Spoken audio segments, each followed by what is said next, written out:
ලස්සන තරුණයෙකු වී කුලවත් වුවද හිස් නම් ඉගෙනුමෙන් ඔහුගේ පළකිමද දිස්නෙන් කැලෑ මල යුතුමුත් නැත සුවඳ අස්කර දම එහෙයින් එය නොම පැළඳ ව්‍යාසෝපාදේශ කාව්‍යයේ එසේ සඳහන් වෙනවා. එසේනම් තරුණය පිළිබඳ ඔබේ මතකය ආවර්ජනය කිරීමට අවසරයි.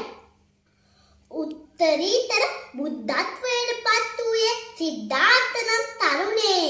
ඒ වගේම උතුම් වූ ක්‍රිස්තුස් වහන්සේ බවට පත් වූයේ තරුණයෙක්ම නොවේද?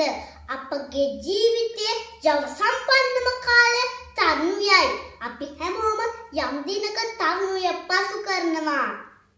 ඉතින් අපි යම් දිනක අපගේ තරුණ ජීවිතය තුළ අගනා සමාජ මෙහෙවර ඉටු කරමියයි පවසින් මගේ කතාව අවසන් කරනවා. සවන් දෝලුවේ ඉවර කර ඔබ සැමට